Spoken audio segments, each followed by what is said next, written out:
नमस्कार मंडळी, माझ्या जोडीला नंदू पाटील उपस्थित आहेत आणि बंड्या बॉईजतर्फे आयोजित पहिलं वार्षिक स्नेहमिलन या कार्यक्रमाचं औचित्य साधून नंदूने आज थोडा वेळ आपल्यासाठी दिला आहे. नंदू, सर्वप्रथम तुझं हार्दिक स्वागत आहे. बंड्या बॉईजच्या या सहलीला किंवा ह्या गेट टुगेदरला उपस्थित राहून गेले 2 दिवस तुझे कसे गेले? 2 दिवस असे गेलेत की असं वाटतं की आत्ताच मी काहीतरी 2 तासापूर्वी आलो आहे आणि 2 दिवस असे इथे राहिलो असं मला जराही फील होत नाही आहे. मी तर आत्ताच एका माझ्या कलिगबरोबर बोललो की इथे आलो आणि पटकन कसा वेळ गेला काही कळालंच नाही. आणखीन 1 दिवस मिळाला असता तर नक्कीच आपल्याला बरं वाटलं असतं.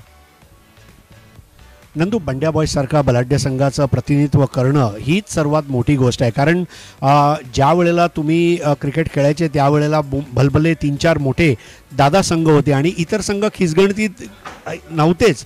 म्हणजे अशा वेळेला जेव्हा बंड्या बॉईज मध्ये तू आला तर त्याच्यासाठी खेळलेली एखादी अविस्मरणीय खेळीची आठवण जर सांगशील तर आम्हाला खूप मजा येईल.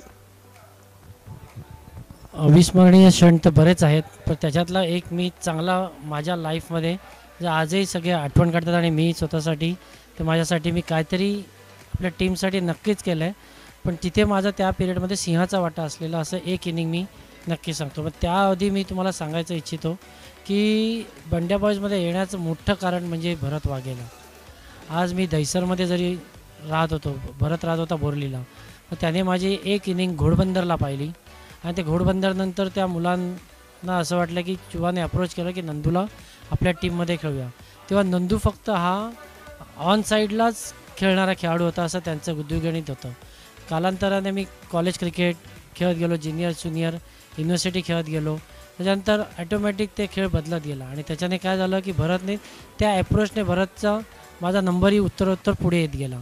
जेव्हा भरत आऊट व्हायचा तर नक्कीच मी त्याच्या सेकंड लेफ्ट हँडर बॅट्समन म्हणून माझी तिथे गिनती असायची.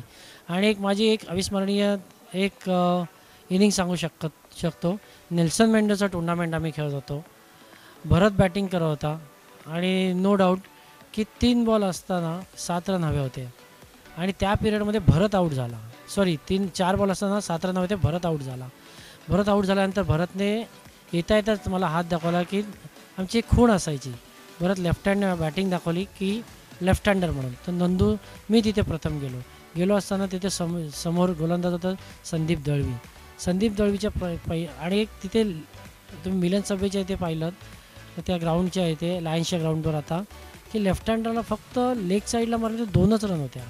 पण अशा वेळेस काय झालं की मी संदीप दळवीने टाकलेला बॉल मी थोडंसं आतमध्ये इनसाईड आऊट खेळत असताना एंड झालो आणि संदीपने शॉट टाकल्या बॉलमध्ये बरोबर माझ्या फाईन लेगच्या दिशेने तो चेंडू मारला आणि बरोबर त्या गॅपमध्ये जाऊन 4 धावा आल्या. नंतर असं झालं की 2 बॉल 3 धावा. मग अशा नंतरच्या चेंडूवरती परत कारण 2चं लेफ्ट हँडरला थोडं ॲडव्हान्टेज तिथे असल्यामुळे 2 धावा आल्या आणि सहजरित्या ती मॅच जिंकलो. मग त्या पिरियडमध्ये पाहिलं की आम्ही त्या पिरियडमध्ये भल्या संघांना आम्ही हरवलेलं होतं आणि तो जो मोमेंट होता नो डाऊट त्यावेळेस भरतच्या हाताला फ्रॅक्चर असताना पण तिथे त्याला सिरीज मिळालेला आणि ती माझ्यासाठी. आणि नंतर मला माझ्या कलिग्सने सगळ्या माझ्या टीममेटने मला खांद्यावरती उचलून घेऊन गेले आणि तो एक माझ्यासाठी एक अविस्मरणीय क्षण होता. नेल्सन मेंडोसा टुर्नामेंट मिलन सबवे. आणि आता एक शेवटचा प्रश्न म्हणजे टेनिस क्रिकेटचे मसीहा संजय पोतनीस साहेब त्यांचा आम्हा सर्वांवर प्रभाव आहे आणि नक्की नंदू त्यात तू अपवाद नाही आहेस. तर संजय पोतनीस साहेबांच्या संपर्कमध्ये आल्यानंतर तुझ्या लाईफमध्ये काय टर्नअराऊंड आला किंवा तू स्वतःची जी जर्नी आहे राजेंद्र स्पोर्ट्स क्लबची ती कशी बघतोय? संजय पोतनीस म्हटलं तर नक्कीच मोठ्या भावासारखे मोठ्या वडिलांसारखे आजही पाठीशी उभे असतात.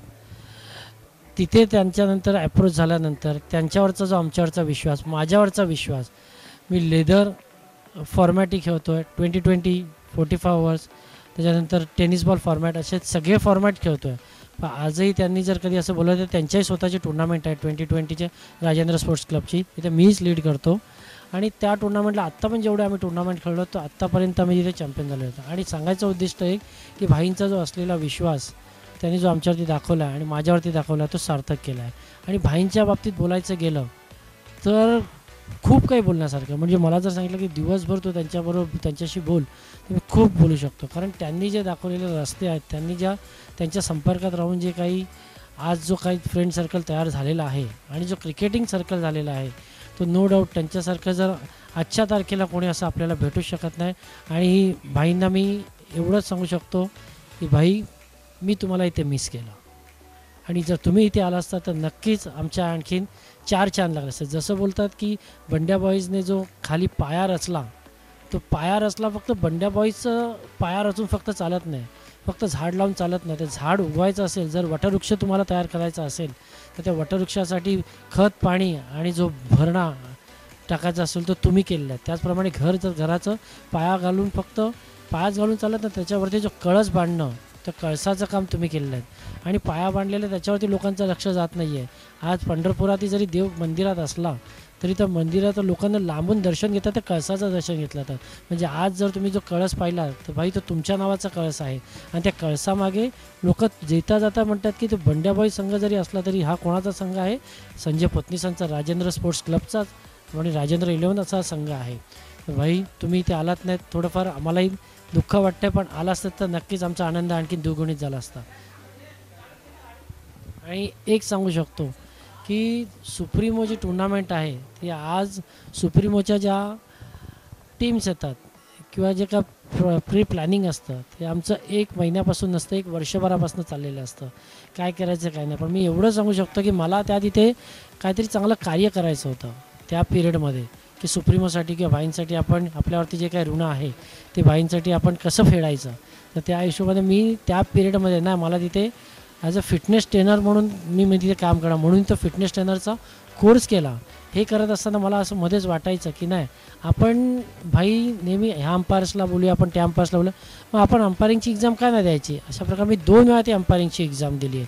आणि का तर माझा खारीचा वाटा म्हणून तरी मी भाईंच्या संपर्कात राहून किंवा त्या सुप्रीमोला काहीतरी माझं कॉन्ट्रिब्युशन देईन या हेतूने मी तिथे उभा असतो आज. आणि जेवढी काय मदत लागेल तर नक्कीच भाई, कधी बोलवा तुम्ही, कधी तयार आहोत. आणि एनी टाईम भाई, तुमच्या ज्या आठवणी आहेत त्या नक्कीच स्मरणात राहतील. खूप खूप धन्यवाद नंदू पाटील, तुम्हाला पुढील वाटचालीसाठी खूप खूप शुभेच्छा आहेत.